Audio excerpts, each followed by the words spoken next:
Berlin, May 1945. The Nazi regime finally falls after the death of its leader, Adolf Hitler. However, those who thought that the worst was over were completely wrong. Since ancient times, kidnapping, slavery in all its forms, and, above all, the suffering of women in the face of systematic rape have become synonyms of war. And this time was no exception. Throughout history, no victorious army has refrained from carrying out a brutal display of sexual violence, and to a greater or lesser extent, all the Allied forces demonstrated this after the war. The occupation of Germany was as cruel as the battle itself. More than 1 million women and girls were simply treated as living spoils, being subjected again and again to satisfy the pleasure of the soldiers. Many remained silent for many years out of shame, while some could not bear it and decided to end their lives. In this new military history video, we will learn all about the brutal fate of the victims who, simply because they were female, had to face hell at the end of World War II. Los soldados entraron violentamente y nosotros nos quedamos allí sentados. Ya no sé si llorando o gritando, estábamos temblando. Entonces entró uno, miró a su alrededor, me vio y me llevó con él mientras mamá gritaba.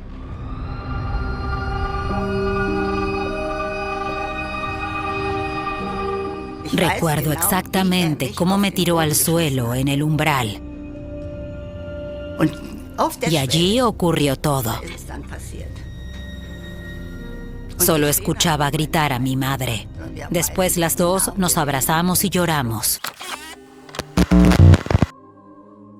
The testimony of Leonie Bialas, a German woman who was only 14 years old when World War II ended, is one of many women who shared the same fate. Only the actors, victims or perpetrators changed, since this terrible practice was not the work of a single army. This conflict had a great impact throughout the entire planet and mobilized more than 100 million soldiers from all sides. They committed themselves to fighting fiercely on each battlefield and were willing to give their lives if necessary. However, the main objective was the death of the enemy, and to achieve this they would advance with brutality, regardless of how many crimes were committed along the way. Of all these, sexual violence was one of the most common, and to begin to review it, we can focus on one of the troops that left the clearest example. We are talking about the Red Army, which even had the support of the Soviet leader, Joseph Stalin. When he heard in Moscow that the occupation of German territory included rounding up women and raping them in shifts by 10 or 12 soldiers, there was no reproach. In fact, he justified. They were boys who had traveled thousands of kilometers fighting, risking their lives. They had the right to have a good time with a woman. A principios de 1945, el Ejército Rojo se encuentra ya a 80 kilómetros de Berlín y se prepara para atacar la capital alemana, donde aún viven casi 3 millones de personas. El pánico crece entre las mujeres. El suicidio se considera el último recurso para escapar del enemigo. En abril, el número de suicidios en Berlín alcanza un máximo de casi 4.000. A young lieutenant in the Red Army, Vladimir Gelfand, left records that show how abuse affected women and why so many preferred death to being caught by the soldiers who were supposedly coming to liberate them from Adolf Hitler's regime. This soldier secretly kept a diary in which he wrote about his experiences of the war, even though it was not permitted by the Soviet authorities, so that there would be no evidence of what was done during the advance on Berlin. It was on these pages that he wrote about his experience on the banks of the Spree River when he came across a group of several German women carrying suitcases on their backs, leaving their homes with horror on their faces. When asked what was happening, they replied that they had been raped by Russian troops. They raped me all night. Some were old and others still had acne. They all climbed on top of me. They were in a line. I lost count, but there were no less than 20 men, said one of the terrified victims. This was how the Soviets took revenge on the Nazis who had invaded their territory years before.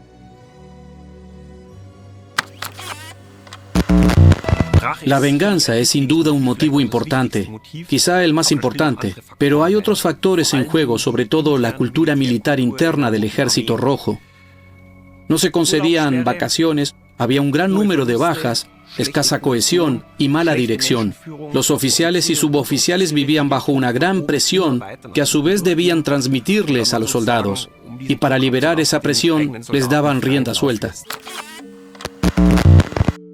Although there are such analyses of the background to the conflict today, at the time, the suffering took the population by surprise, believing that with the end of the war on the horizon, everything would improve. There is a German expression that defines the new era that emerged after the fall of Nazism and the Allied victory, a radical break with the past called Zero Hour.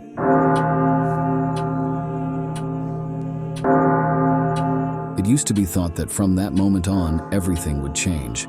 But for that to happen, a lot of time had to pass. Too many deaths and unimaginable pain had to be endured. The inertia of devastation, horror, and the most inhuman acts took a while to stop. That 0 hour became a dark time for the Germans. It was not about the humiliation of defeat, or even the destruction of their homes and industries. It was much worse. 80% of their infrastructure was in ruins. The amount of rubble in Berlin was counted in millions of tons. A third of the houses were completely destroyed. The entire city was a gigantic, decaying fire.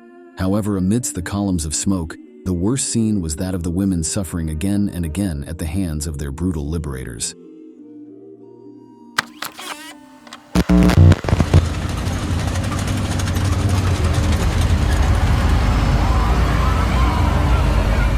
La violación es un viejo patrón cultural que se repite en todas las guerras. El vencedor muestra así a los soldados enemigos que no pueden proteger a sus mujeres. Es una manera de despojar a los hombres de su honor como soldados.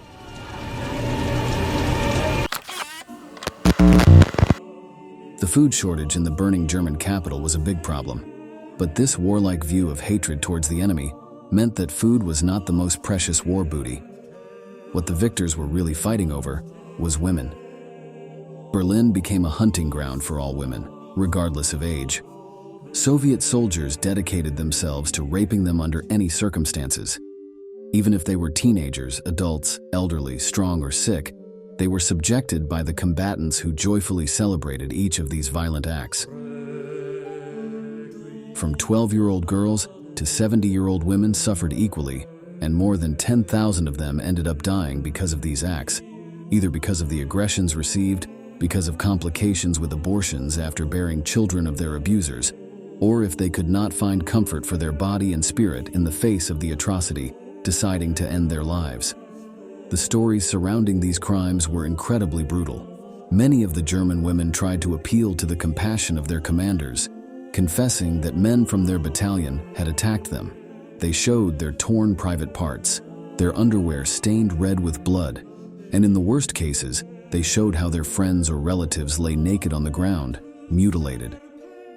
However, the High Command turned a deaf ear, and this led to the victims beginning to remain silent. La mayoría de las mujeres probablemente nunca hablaron de ello ni siquiera con sus esposos cuando más tarde estos regresaron de la guerra.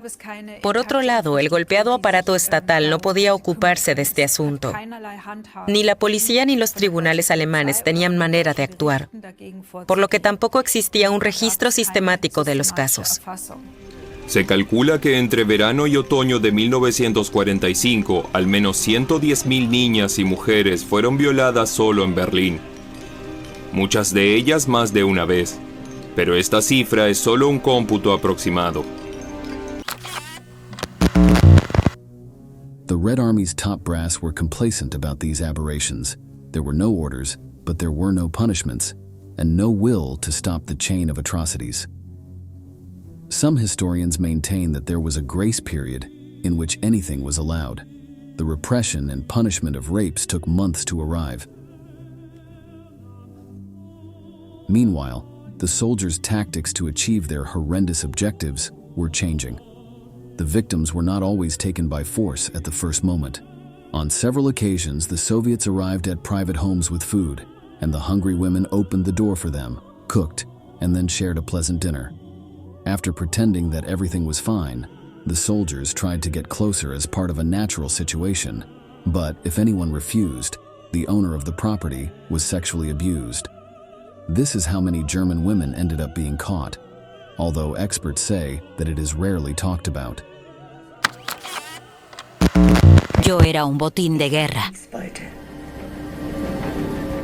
Un verbo expresaba todo el horror vivido. Me tomaron.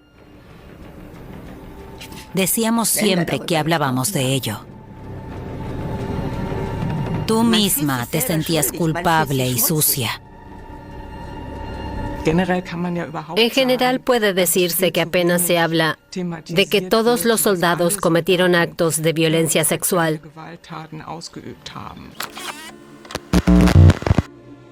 The Soviets harbored hatred for the Nazis.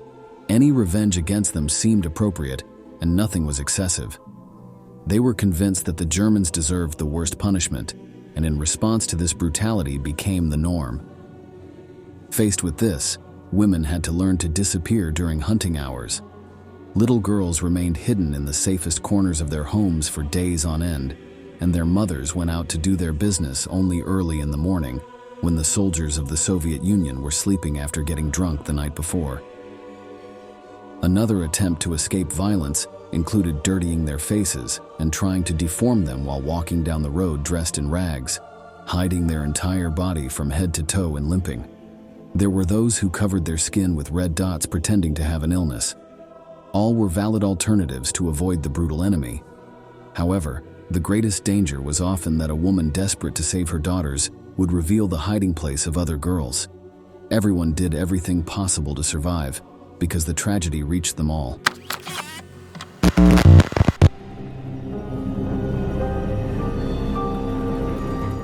Fue una catástrofe extendida a todo el territorio y que afectó a toda una generación.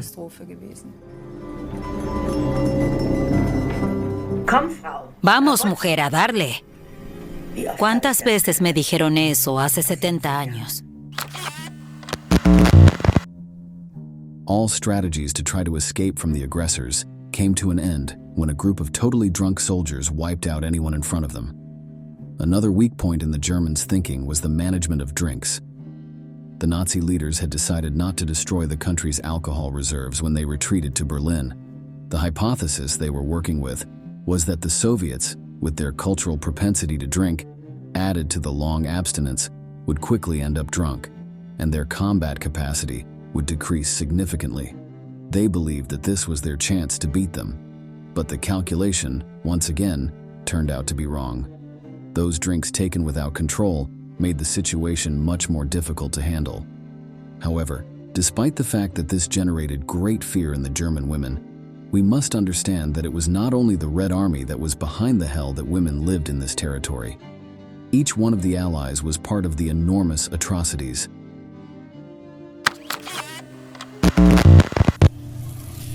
Teníamos mucho miedo de los soldados, de que vinieran los soldados rusos. Habíamos oído cosas terribles y esperábamos que los estadounidenses llegaran antes que los rusos.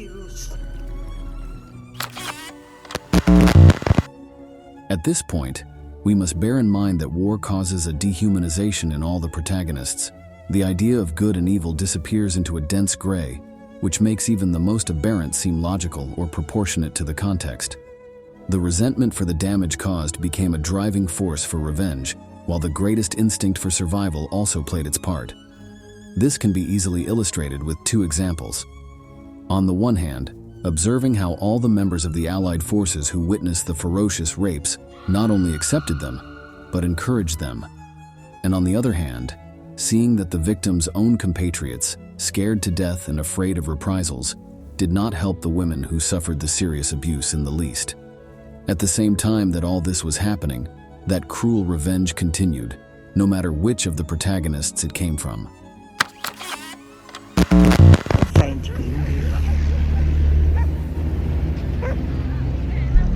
Dos jóvenes estadounidenses Aparecieron en nuestra casa. Vieron a mi madre y a mi hermana e inmediatamente se lanzaron sobre ellas.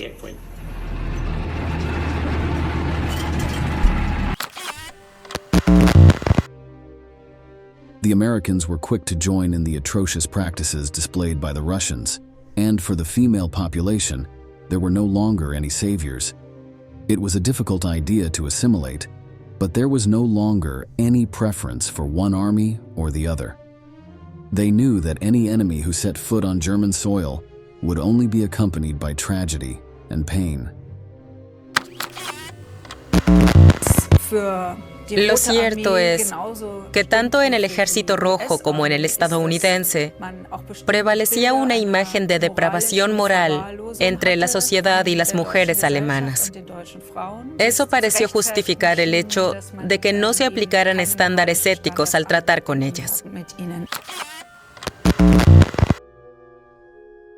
While the Soviet atrocities were largely committed in Berlin, those perpetrated by the Americans took place in other regions of Germany occupied by the Allied forces. In this case, we can learn about the case of Margot, a woman who only at the age of 80 dared to tell her daughter, the journalist Maximilian Heigl, what she had witnessed as a child. According to her mother's account, it was April 1945 when the American army arrived in the Bavarian city of Landshut, after having previously bombed it. The soldiers arrived amid gunfire, and from then on the abuse began. Margot was only 4 years old, but the terrifying screams were stored in her memory, as much as the event she had been involved in. At that time, as all the men had been recruited into the German forces, the women lived together, without any male presence. When the bombings began, the little girl had reached a shelter next to the church with her mother, that is Maximilian's grandmother. Cuando los estadounidenses tomaron la ciudad, varios soldados fuertemente armados entraron en la casa. La registraron de arriba a abajo. Y en uno de los dormitorios encontraron un uniforme del ejército alemán colgado de una percha en un armario. Entonces les preguntaron dónde estaba ese hombre, dónde estaba ese soldado. Entonces comenzaron a ponerse cada vez más agresivos y llevaron a las mujeres al dormitorio.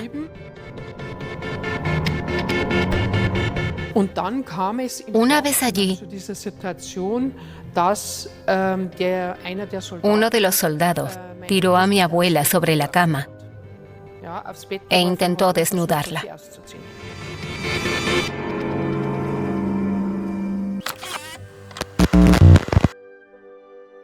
Margot did not speak about it for decades. Her family was forbidden to mention what had happened in 1945. But when she did so in front of Maximilian, the story of her grandmother's rape motivated her to investigate further about the American occupation of Bavaria. So she began to look for witnesses from that time, especially in small towns. However, she quickly came up against a wall of silence.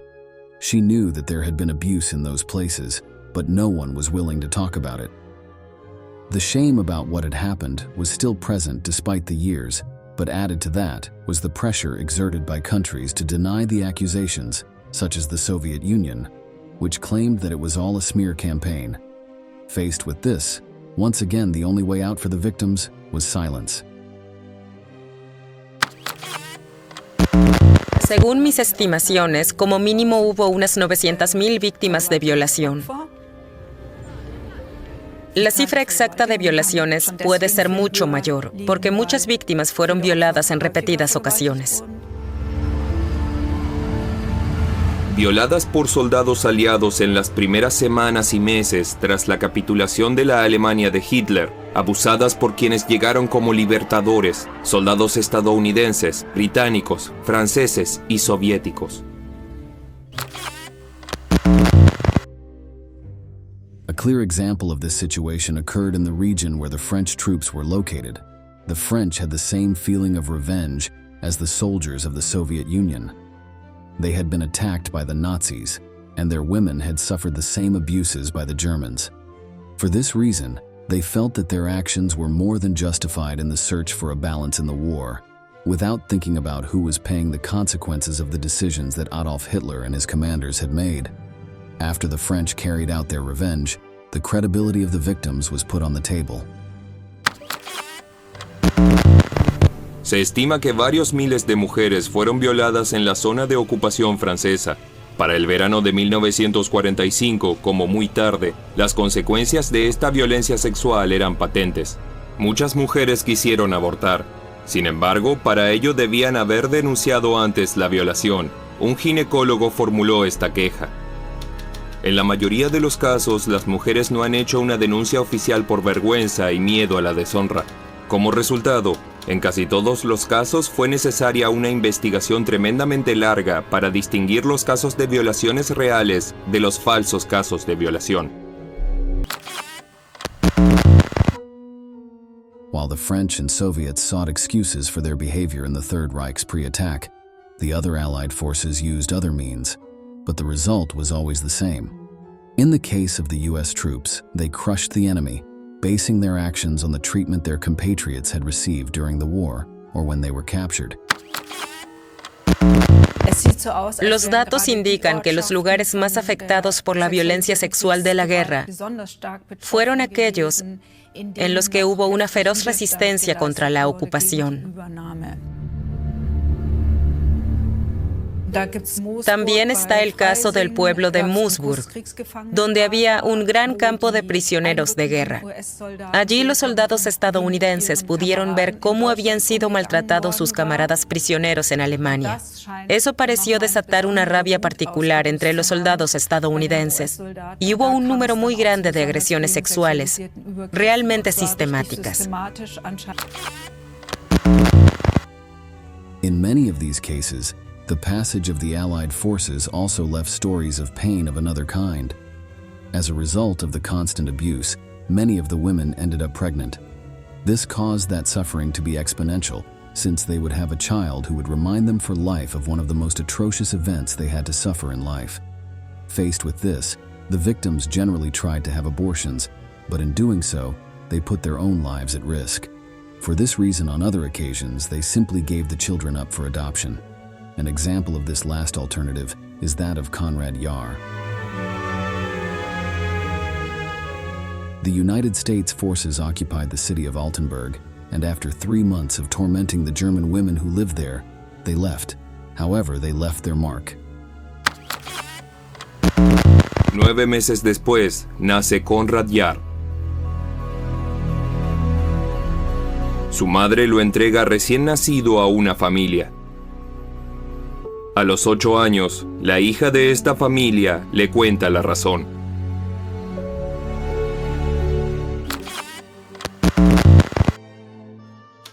He told me that the Americans had been in Altenburg in 1945 and that my mother had been raped by one of them. He told me, "That's your father, that's how you were born." Stories like this are shocking, as they not only affect the life of a person who had to endure the most abhorrent crimes that could be committed after the war ended, but they also mark the next generation. Konrad Jahr spent several years feeling different from others, which had an impact on his behavior during his youth, and when he learned his true origins, it was only to realize that he was haunted by a grim and brutal story from dark times.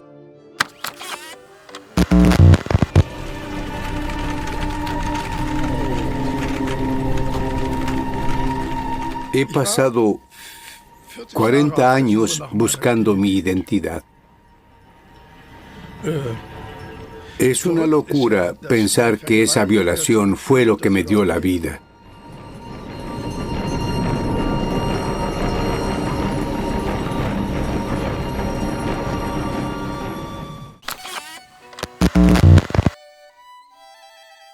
In this way, we approach the end, with the experience recounted by some of its protagonists, who lived through one of the most atrocious episodes surrounding the Second World War. The death of Adolf Hitler, or the atomic bombing of Japan, may be key events for the end of the conflict. But that 0 hour that the Germans talk about did not work out as they expected. The crimes extended for much longer, and rapes led that sad scene.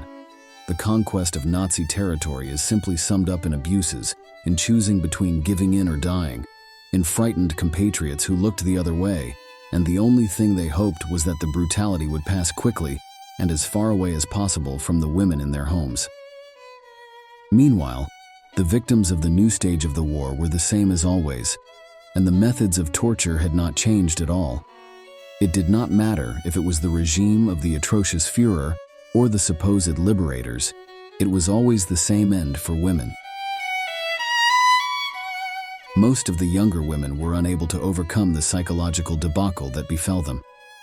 Mothers, whose main concern was their daughters, overcame the scorn more easily by turning their minds to the care of their girls.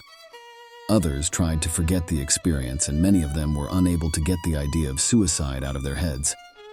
The rapes were a mark of the greatest horror of the conflict, and this had to be faced together in order to move forward. But on the contrary, those terrible acts of cruelty were kept hidden in the dark with the help of the armies and authorities of the different countries.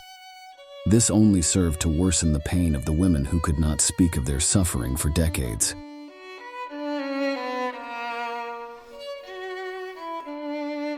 In conclusion, the Soviet, American, French soldiers and the rest of the Allied troops were more than vengeful and found the perfect excuse to turn the German women into their spoils and satisfy their sexual instincts.